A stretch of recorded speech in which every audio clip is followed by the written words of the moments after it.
Hello, and welcome back to the Follow Your Spark podcast. I am so excited to be here with Cara Lovehart today as my guest. And just before I tell you who this incredible woman is in the world, we met in a very serendipitous way. I always love to share these stories on the podcast of how I got connected to people. So, Cara and I met back in January at a festival called Interfusion. And when we met sitting next to each other in a tea lounge, we're like, wow, I don't know, something feels familiar.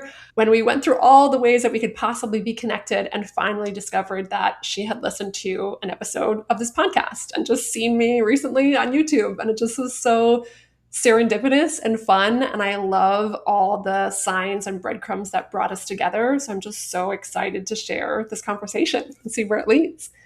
And to introduce you to all the beautiful listeners, Cara is a mind body wellness educator. She's a medium, she's the founder of Firefly Hollow Wellness, and is also the director of New Visions Holistic Expo, and is a host of her own podcast, the Mind Body Detox Podcast.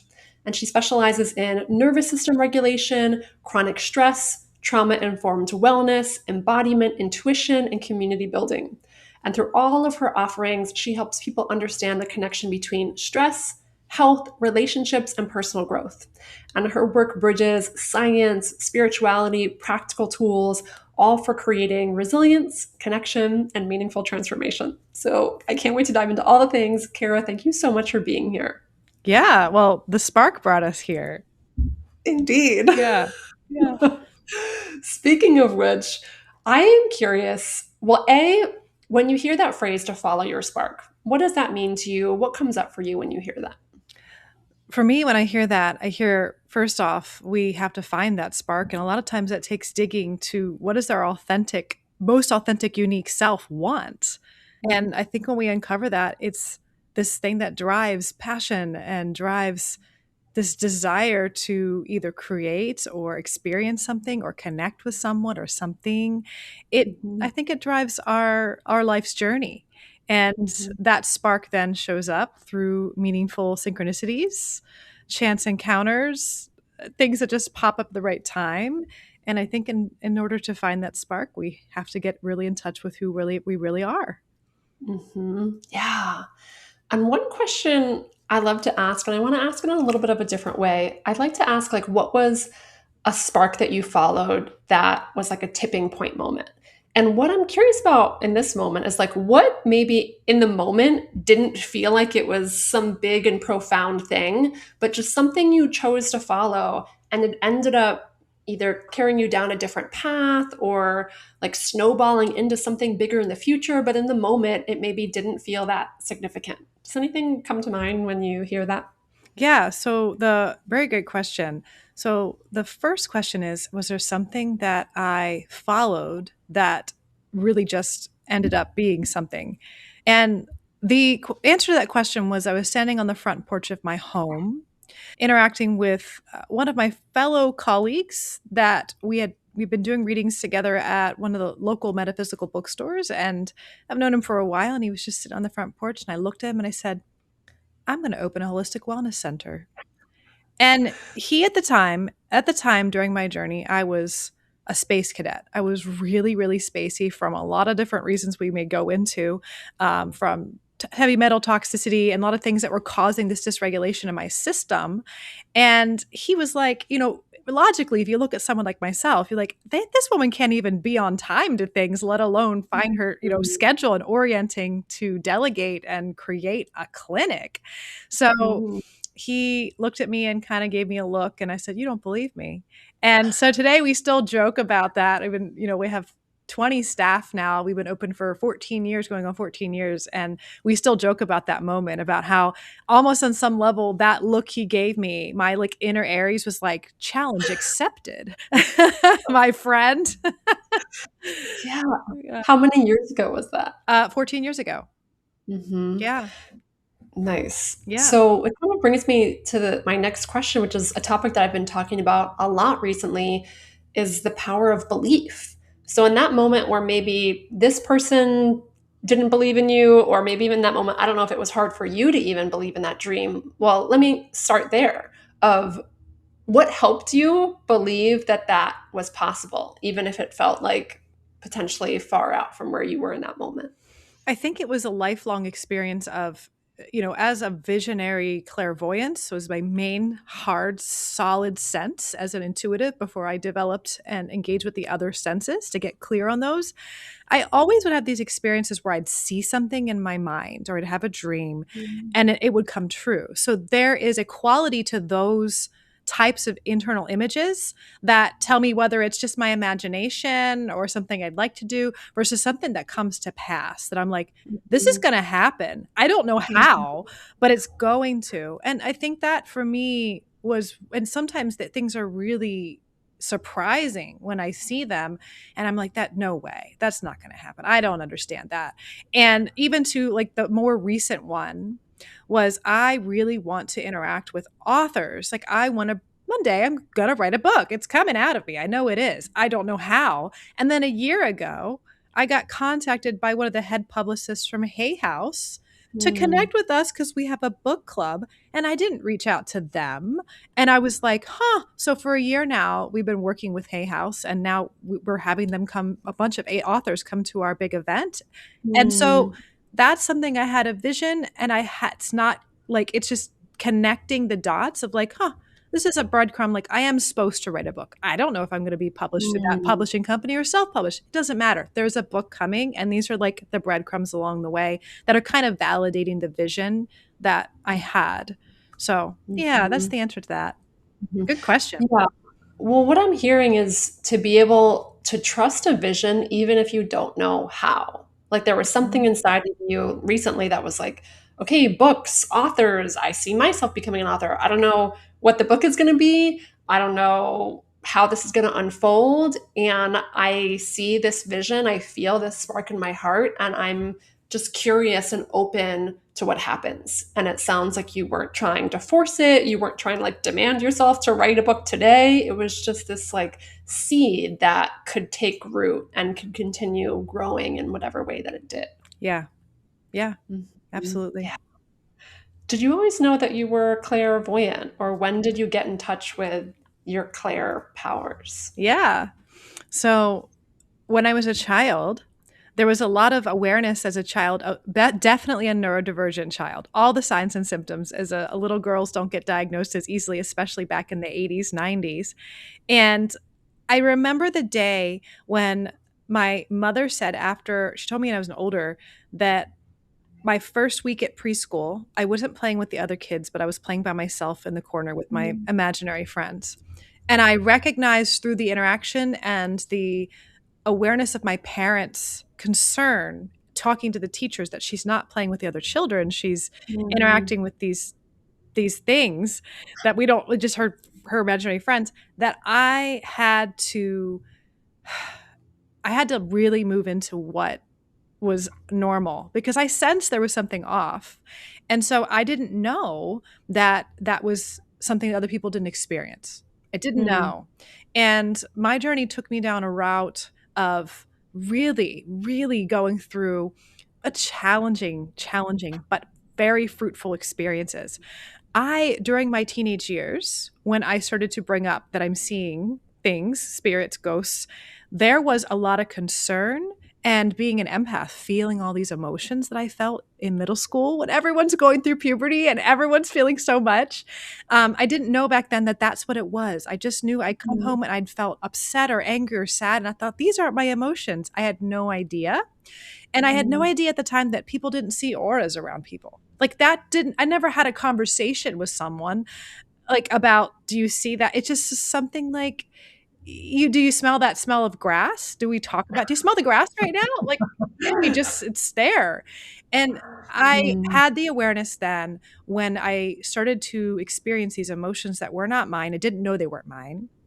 Mm. My mom said, we need to take you to maybe the therapist. Maybe we need to get you on some sort of medication. So I Mm. was on different medications for this sensitivity. And I really learned quickly. And I started to mention, I think, to my first doctor about the things I saw. You can tell as an intuitive, even if someone's trying to mask their reactions, that that's probably not normal. So you know Mm. what? I said, I'm going to filter and not tell anyone that I see this because it's obviously disturbing and it's telling me that we're going to put you on medication. Yeah. And I'm so grateful for this experience because I think there are a lot of people that there's a fine line between being spiritually gifted and actually seeing things that are there and also Mm, having psychosis. And I work with mm, a lot of trauma, and a lot of times there is like a trigger for people. Either it's a near death experience or trauma or even environmental trauma toxin like mine. I had lead poisoning that can create these altered states of consciousness that can put people mm, in touch with these non-physical experiences, that some of them mhm, are very real and some of them can be mixed up with our own psychology. And so that's mhm, where if you meet anyone that seems a little off, you're like, they're not psychic, they say they are, and it's just like, well, mhm, maybe their wires are crossed between they really are talented in that area, but they're still learning how to navigate that sensitivity because of challenges that turned on that gift. Just like in the X-Men movies, they say like they had go through this incredible trauma and then their like powers get turned on. yeah, And it's just funny to me. So the years of going through that journey, I was medicated until I was about 18 when, I was off my parents' insurance and they said, you're going to be medicated the rest of your life. And mm, I was no longer, and I started to see auras again, and I started to have these experiences. I was working at a chiropractor, and there are a lot of people that come in every day, 200 people a day. And I was the massage therapist getting them ready. So I would see their auras, I would see the shape, I would see their complaints, they would say, and I would just get this dictionary of like, oh, you have a headache? That's interesting. And I'm seeing mapping this what we mm, call medical intuition and yeah, creating a dictionary for myself. So I'm quietly gathering all this data for 8 years, and I take myself into the local metaphysical physical bookstore, and I meet my mentor, who's a mm, medium, and she had this amazing like Friday night event where she shared about raising psychic children. And I had a 3-year-old at the mm, time who was having some interesting experiences. And obviously, my core belief was something's wrong with me. Maybe this isn't real. Maybe I'm crazy. And when she had her two sons walk into that event, they both had brilliantly purple indigo auras, which the people that mm, I see that are more clairvoyant. And when she's talking about these sensitivities, these gifts, these things they experienced growing up, they were my age when they walked into the back of this room. I completely identified, like, oh my gosh, this is me. I'm experiencing this mm, stuff at this chiropractor. These two boys, I talked to them and I was like, this is a very similar upbringing. Wait a minute, maybe I'm just psychic. And so I went and took her classes, and it was very validating from someone who was just grounded and not crazy in any sense of the yeah, way of what I had identified with this core belief. And so that took me on a long journey of working with more and more mentors and really realizing this whole time I was clairvoyant and clairsentient, which was empathy, being able to feel, and also clairaudient. Those clairs were there. It just needed some support over the years with going through detoxing the body of all these lead and things like that, because that actually does intrude on the ability to be clear in mm, sensitivity. If for those of you out there that might have these sensitivities, you're very empathic or you're overwhelmed with it, there's a whole process to being able to learn to manage it. And some of it works with nervous system regulation in all the ways, mind, body, and spirit, to be able to manage it. yeah, yeah, so powerful. And it sounds like you said, being able to tune into these intuitive, clairvoyant powers also really helped you believe.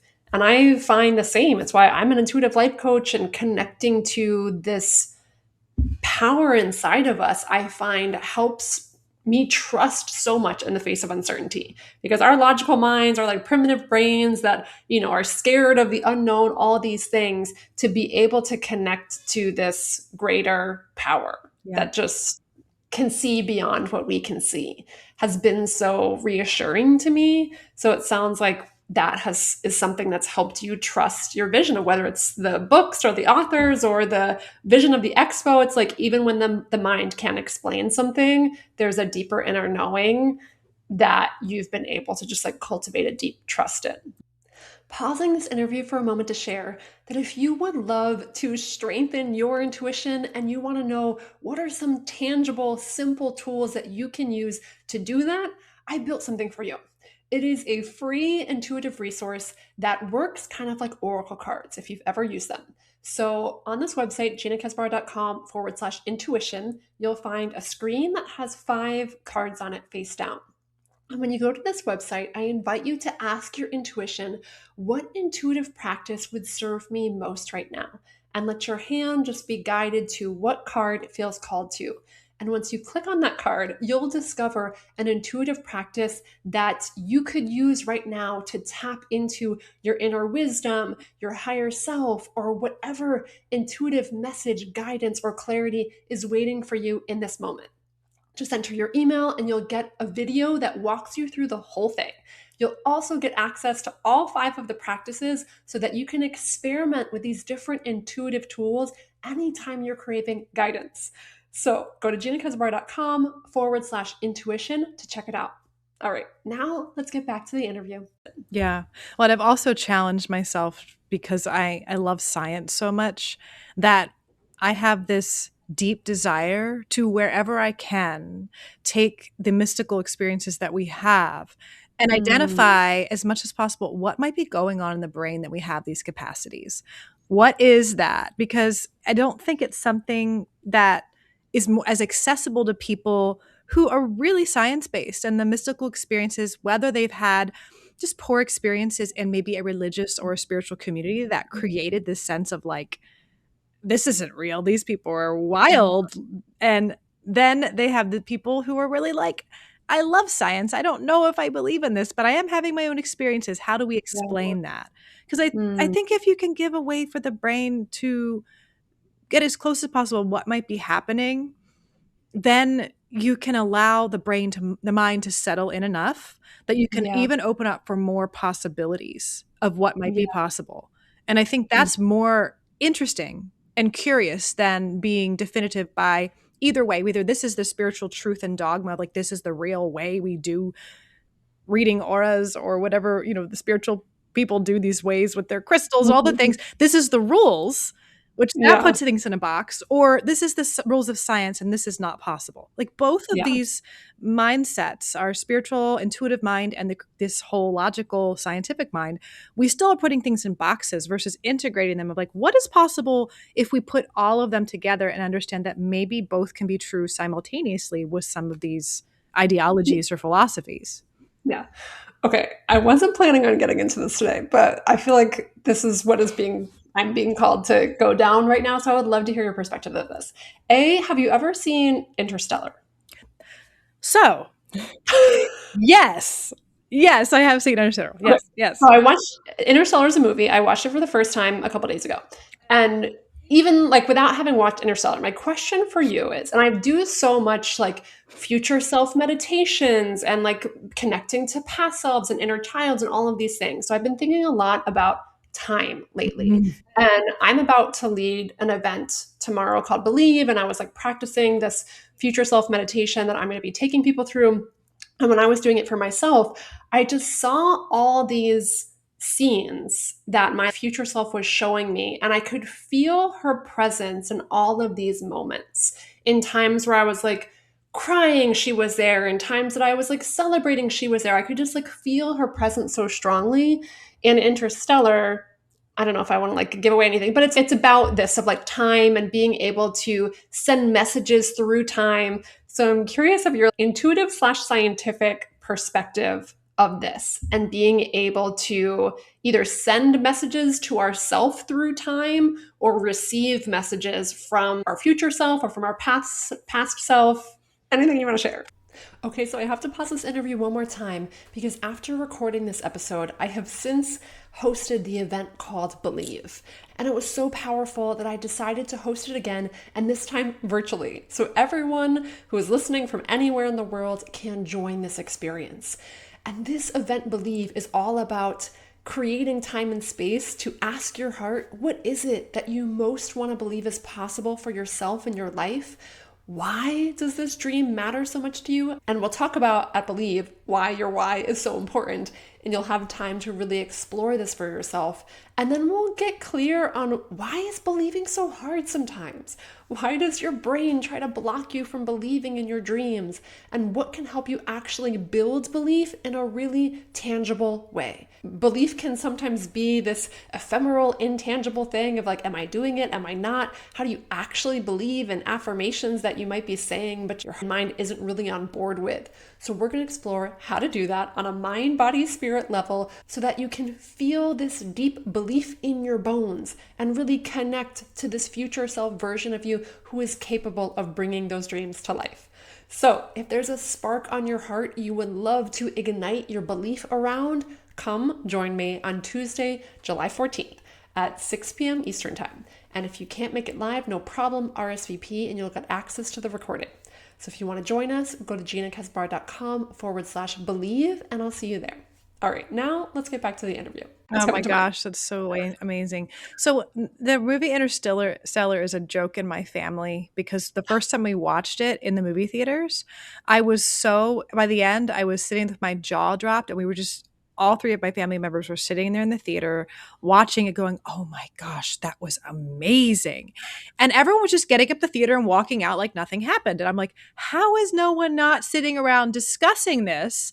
So we went out, we were discussing it for hours. And every time I've watched the movie since, we joke, don't watch that movie with Cara because we'll be up really late for 3 hours talking about the philosophy behind the whole movie premise.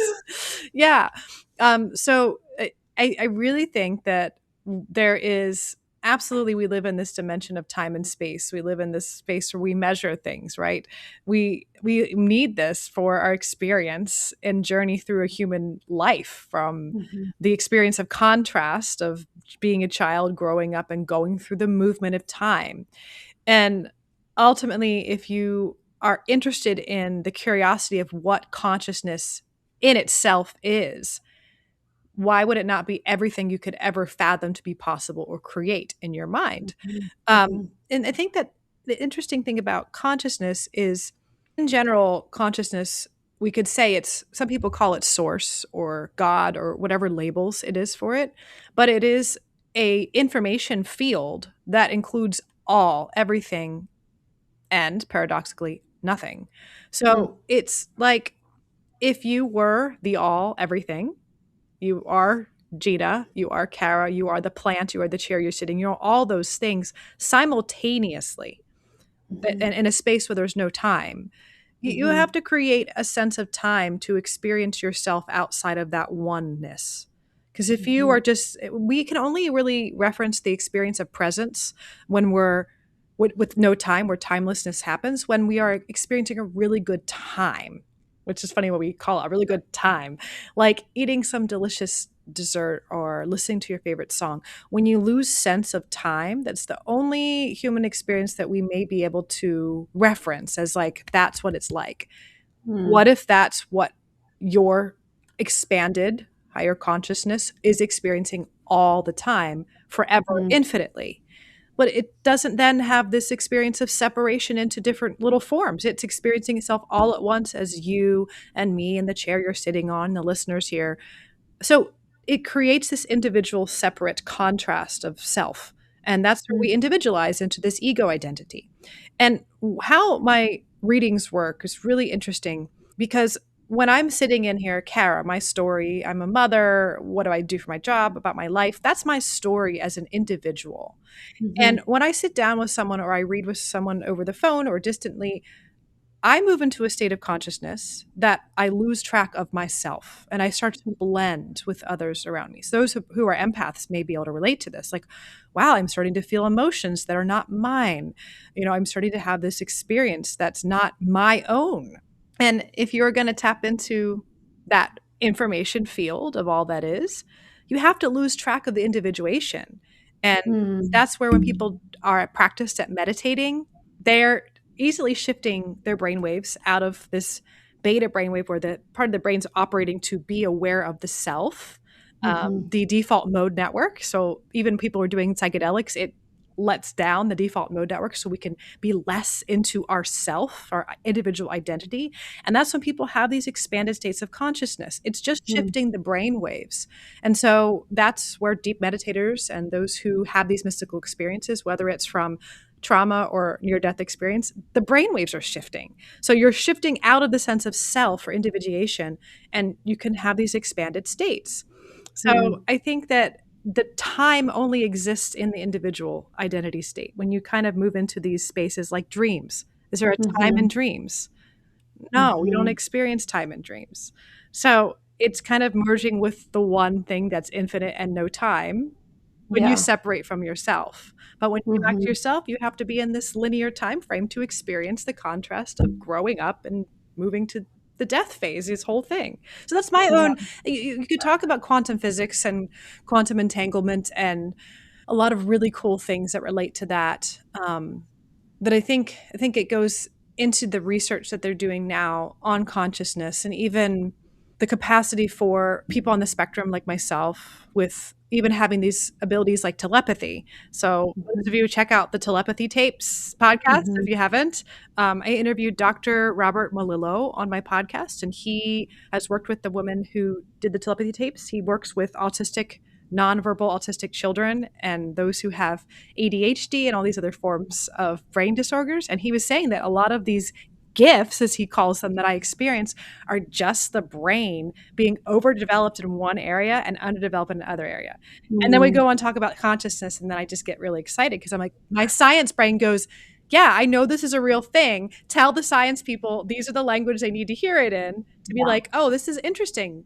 If we develop my brain in that way, do you think I could have these extrasensory capacities? I'm like, yeah, why not? Why can't we Yeah. study it enough so we can do some sort of brain treatments to get our consciousness as a human Sure. species to be able to do these things? What more would be possible in our world? Yeah, and it's interesting. I feel like I heard this on the telepathy tapes that they were talking about like 50 years from now, everyone's going to be so psychic that it's going to be the same as like what you said of like, no, I don't ask you if you smell the grass. Like, of course we're psychic. Of course we're telepathic. Like we all have these abilities. And I think what I am most interested in right now or have been thinking about the most in one capacity is using this connection again to support belief because I find when it comes to people who want to create things in their life, whether they have a big goal or a big dream, like when we don't believe it's possible, then we're likely not going to be taking actions towards that dream, whatever it is. And if we're able to connect to that version of ourselves and see it like so viscerally, so clearly that like they're already the author. Mhm. They've already created the wellness center, whatever it is. It all of a sudden becomes so much easier to walk ourselves into that person from that state of belief. So I'm curious if there's an intuitive practice or anything that's coming to your mind right now that you would want to share or you're feeling called to share that could help someone develop this connection to themselves in this way so that they can tap into their intuition, they can tap into belief to help them see a future for themselves more clearly. Yeah, that is a beautiful, beautiful practice in general. Just seeing that future actualized self and bringing them into the moment where you're at now. It's a really good manifestation practice, too. And I think that the biggest block that I've noticed, I'd be curious for you with your clients too, that stops people from being able to tap into that is shame. Mm, There's sometimes as we carry a lot of shame and this feeling of I don't deserve. And so it creates this like, I can't even imagine that. Like, I yeah. can't even imagine that. And so I think this going through the dark night of the internal world and looking with either a therapist, if it's deep stuff you've been through, or working with self inquiry to uncover the beautiful role each emotion that humans experience has in our journey and development, and not shaming or separating any parts as bad. Like shame in itself, what's the gift there? Finding your Yeah. confidence, finding your personal sense of value, right? Without other people's judgment. Anger Mhm. is the same thing. We have this negativity towards the emotion of anger that it's not allowed when in a Mhm. healthy expression of it, when it's not been bottled up and repressed and told by our societal conditionings that it's bad, It's actually a call to the self to set a boundary with either someone else or yourself that you either are Mhm. conscious of or not. If something feels, oh, I'm getting a little frustrated here. Wait, maybe you've crossed a boundary that you had or Mm. someone else. That's Yeah. the animal brain does that. When a dog gets into another dog's territory, what's the emotion you would say? Oh, it's frustration and anger. It's coming up. Someone's in my territory. Someone's calling me past Mhm. 11 p.m. My friend, I told them not to call me.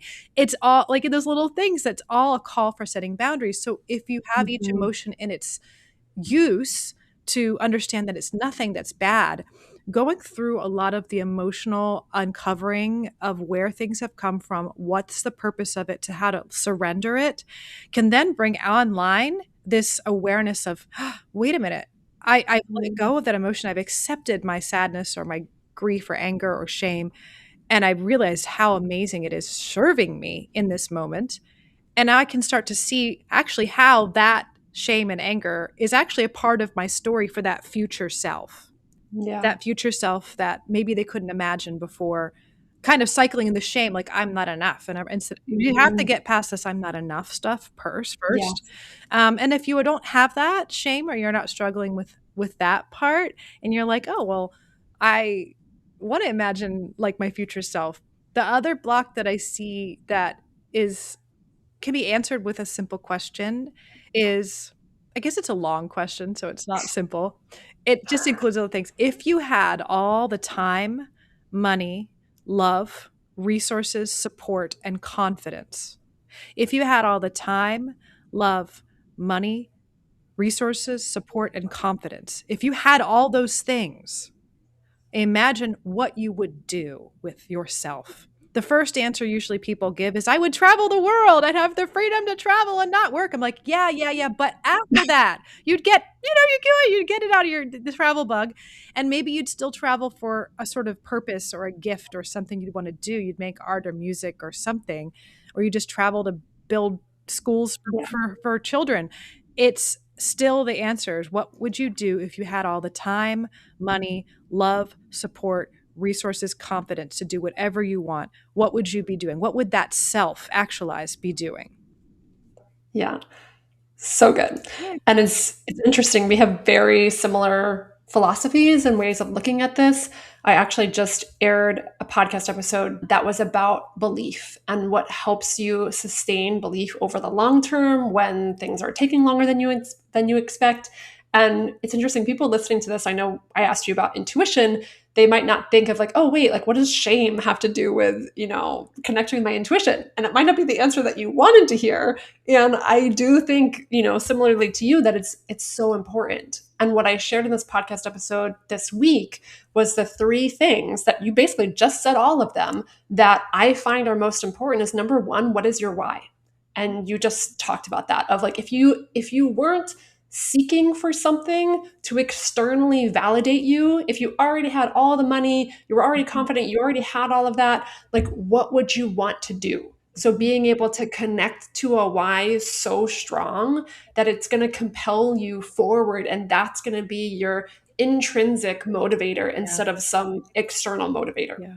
So I find that if people don't have that connection, then yeah, it's going to be hard to continue believing in whatever the dream is. Mhm, And emotions was the next mhm, thing that I talked about. And it's mhm, like when we resist emotions, when we suppress them, when we deny them, they impact us. I'm sure you know all of this. mhm, You talk about all this stress, nervous system, like mhm, all the results that it has to not feel our feelings. So when we actually do feel these things, whether shame, fear, frustration, anger, or beautiful things, like when we feel them, we allow those things to pass through us and not create like stuck, stagnant, heavy energy that can cloud our minds, can cloud our intuition. It's like I'm seeing like murky water. Like when we let the waters flow, mhm. we can see things more clearly. So for sure, emotions.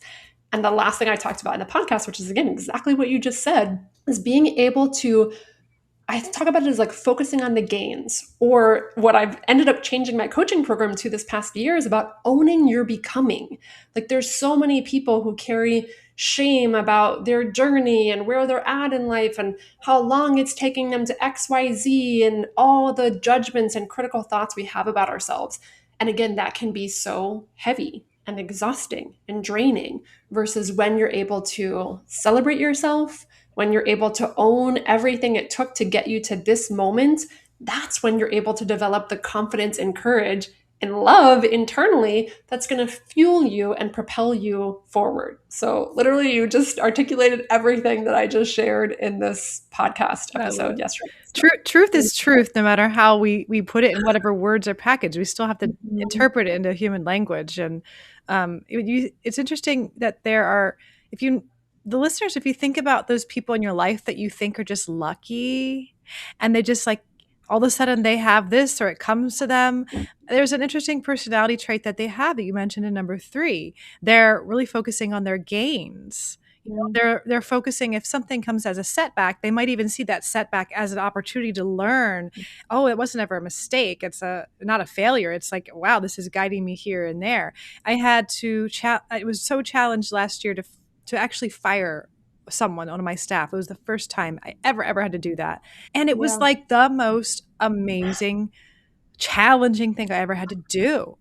And I yeah, knew that was the right answer. But because I went through that, you can think about things. You can learn through podcasts and books and learn about these concepts that people are doing in their life stories. But until you live it and walk that mhm, path, it won't really solidify in your system as something you're able to do that's possible. mhm, And I think yeah, what you mentioned about the emotions too, that the intuition is connected to the emotions. And I love the piece around understanding the brain, that when we're in a chronic stress response, dysregulation from repressed emotion or frustration or sadness or anger, the part of the brain that connects us to creativity and intuition and mystical experiences does not mhm, function well. We actually get more in a black and white, like blinders on. We don't have that type of consciousness to see outside and see opportunities that come along the way, versus when mhm, we get that part of the brain online from really regulating, and that's process, right, to find that sense of trust mhm, in yourself and your path, and allowing the emotions to have your ways of letting them be, not trying to get them out so we can get yeah, online again, but move through them instead of bypass them. Then you move into this lantern consciousness where you can kind of see 360 degrees around mm, to these possibilities and opportunities. And the brain more operates from a systems perspective where it sees how everything's connected. And that's why I find it interesting. Gina, have you seen this popular kind of theme that's popping up on social media that the holistic world is dead, that it's starting to become toxic? I'm seeing this like really interesting theme of people saying, I've left the holistic world because this or that, and I see it because people are operating in the holistic world with the consciousness of black and white thinking, mm, like it doesn't work, reiki doesn't mm, work, or this doesn't work because I've had these experiences, but it's coming at it from a perspective of not the system's perspective of, if you have an ailment like low back pain, Reiki can support the energy system. Maybe also diet can support the inflammation in the system. mhm, And then maybe physical therapy or massage or body work can help the structure that the mhm, system might be causing the mhm, pain. And maybe there's a thought that you believe about yourself that impacts mm, your posture and how you hold yourself with confidence that's also impacting your back. You see how that's an integrative approach, but we have this approach from this model that's black and white thinking, that the yeah, brain gets in that type of thinking when we're stressed. This pill, this Tylenol will fix the low back pain. And that's yeah, what our model and our system's based off of, more of a black and white, this or that. And that's what most of us believe because, oh, this is going to be the medication that will fix this instead of the system's view. But if our brain can't process the system's view because it's chronically stressed, which yeah, I work with nurses and doctors that are chronically stressed, the ones delivering the methodology, mhm, even just not has nothing to do with our intelligence or how many PhDs we have. It's actually how the brain functions and not being able yeah, to see a bigger view. So I just wanted to ask you if you saw that. I had a couple of friends that have been seeing it too, and I just thought maybe it popped up on your feed. But I find it really interesting because it's just this frustration with this didn't work, but it's mm, coming at it because there's not the integration of all the things together of yeah, why it's not working. You can't yeah, have essential oil cure your cancer, right? Like yeah, there's a perspective that that's what we think in the holistic world, and that's not true. It's a distorted Totally. And I've perception. heard different, flavors of that. Yeah, And what's coming to my mind right now, do you know Professor David R. Hawkins, who wrote like Power versus love Force and him. Letting Go? Yeah. Yeah. So Letting Go, that book is about emotions Hmm. and the impact our emotions have on Hmm. our body, on our intuition, all the things. Hmm. So he was talking about muscle testing and that if our vibration and there's like ratings and rankings of emotions on vibrational levels from like lowest to And highest. shame And is then if the you're lowest. Shame yeah. is the lowest. That's why I So if talked you're about in that first. Yep. shame or if you're in one of these emotional vibrations that's I think below 200 that he talks about muscle testing is not going to work Hmm. because your body is not open and perceptive to be able to get that communication. Hmm. So that's what I'm hearing and what you're saying of like yeah, there's so much more than just like one piece or one level, whether it's Reiki or anything else, Hmm. like to be able to really look at this holistic picture Hmm. is important instead of trying to like pigeonhole and claim something doesn't work because we haven't even really tried it or experimented or gone to the depths of exploring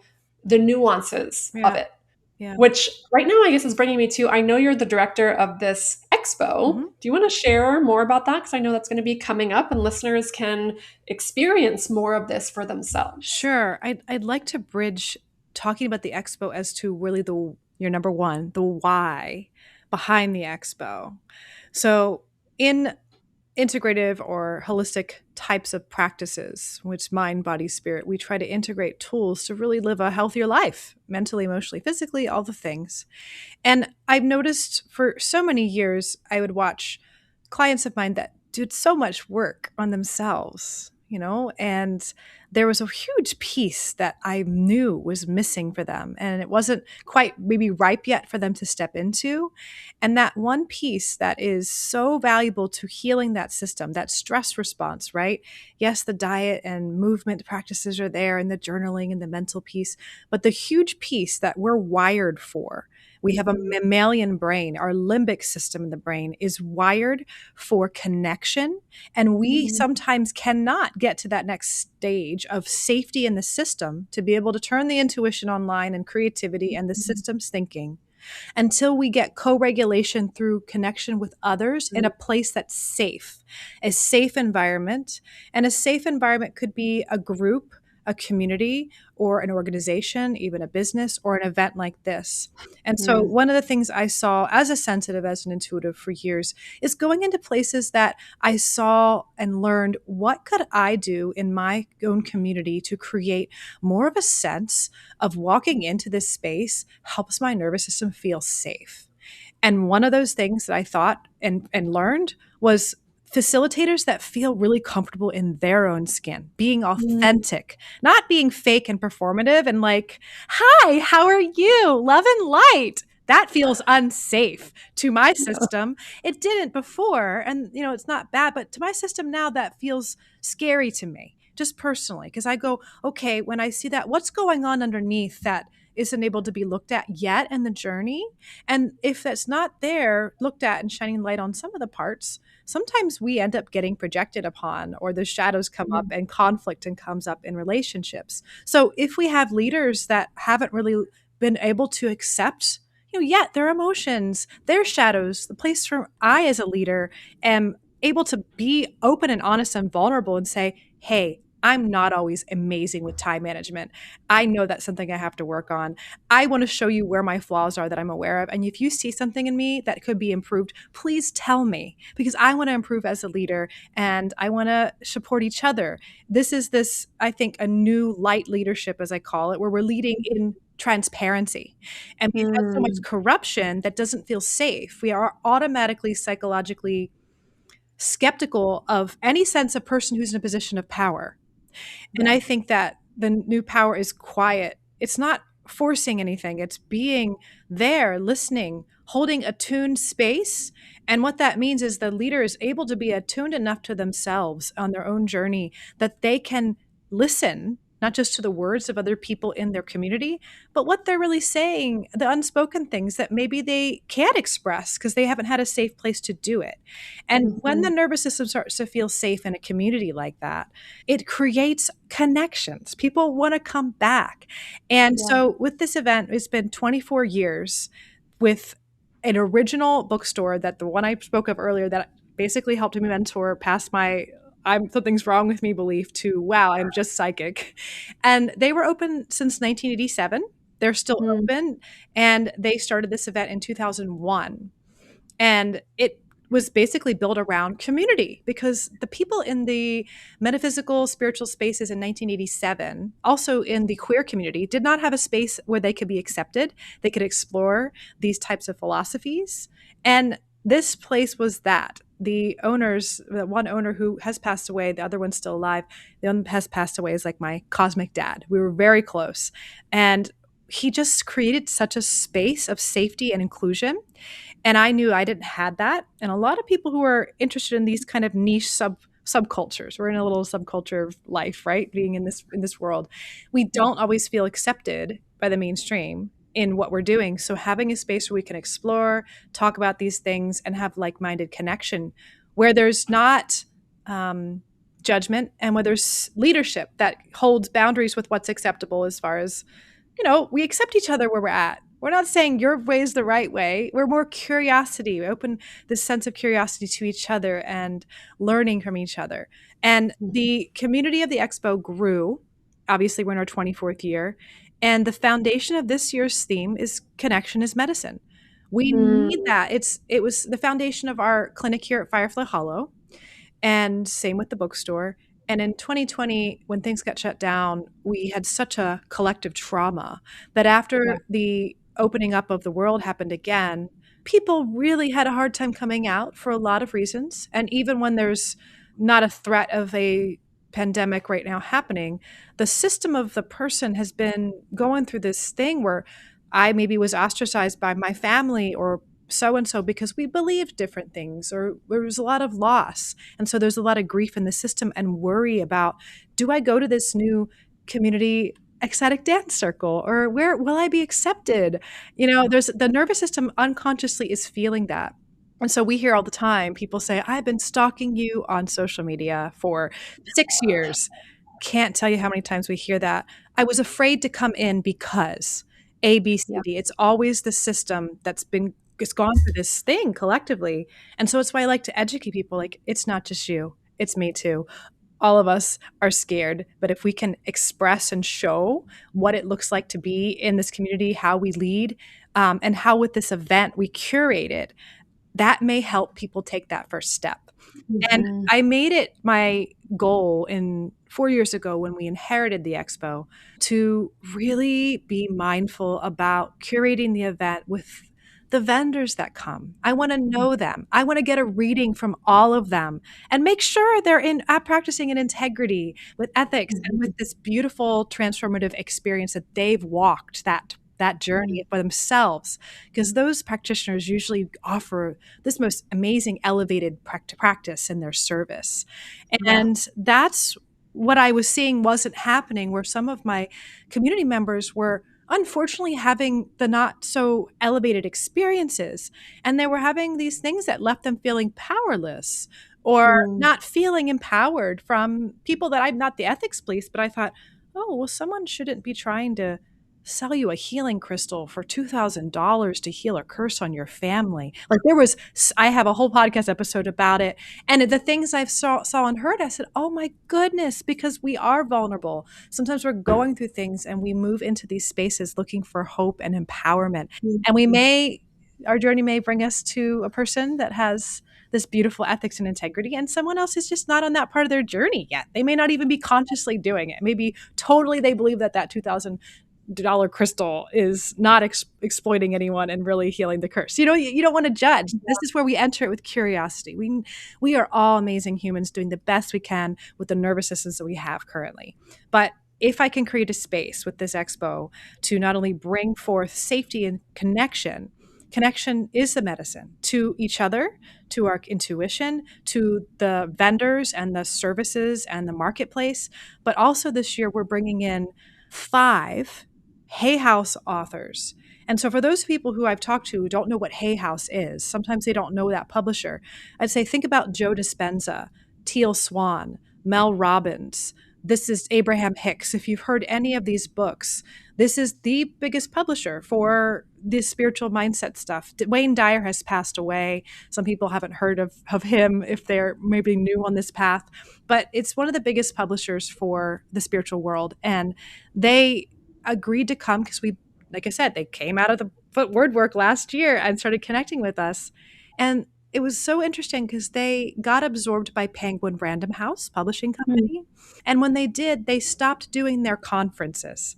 Every year they used to do the I Can Do It conference. And that mm, was where you could meet Joe Dispenza and all these people all in one conference. And they didn't do it anymore. So mm, when I connected with the publicist, he said, this event, the way you're marketing it, everything, it's like up there with that conference. I was like, mm. what?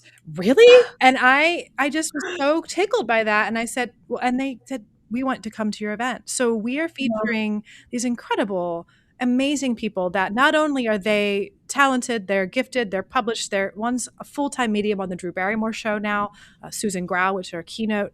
But when I speak with each of them, their intention is say, I don't want to fly in like some celebrity just performing and show up for a day and leave.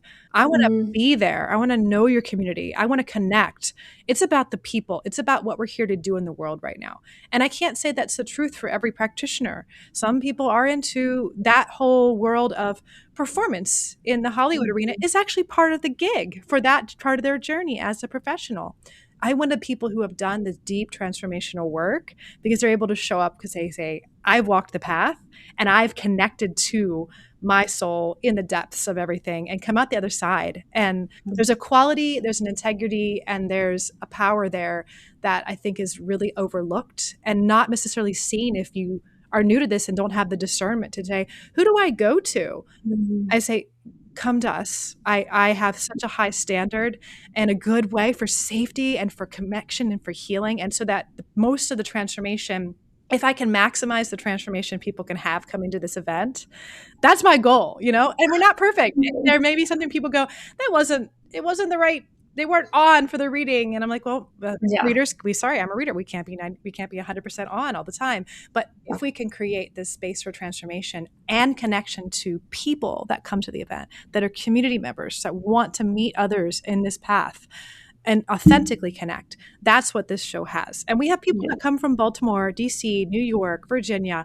This comes from all over, and we're centrally located between Philadelphia, Pittsburgh, Harrisburg, New York, and Baltimore, DC. So Oh right my gosh. South Central Pennsylvania, York, Pennsylvania.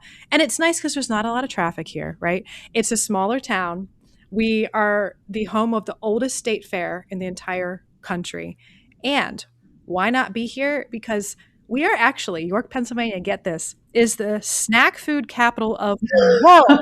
The world, the world. If you look it up online, I'm like, well, Oh my gosh. There where you go. where do we If need you were health? coming. We need health and wellness here. We need it implanted here. Bring it here to not only the local Yeah. people, but bring all that energy here because we are the first capital of the United States as well.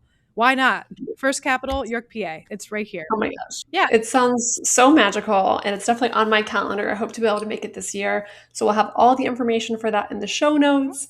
And if there was one thing that you wanted people to remember that's just coming to you right now in like one sentence, is there anything that you would want to share that you want people to remember? You're always where you exactly need to be. That's it. You're always exactly where you need to be. Yeah. Mm, Yeah. yeah. Yeah. Powerful message. And I definitely need that reminder at times. So thank you so much for sharing that. Thank you for sharing all of this wisdom. It definitely felt like different synchronistic topics and things. So it was such a fun conversation to have. And I'm just so excited to share it with my community. So thanks for coming on. Thank you so much, Gina.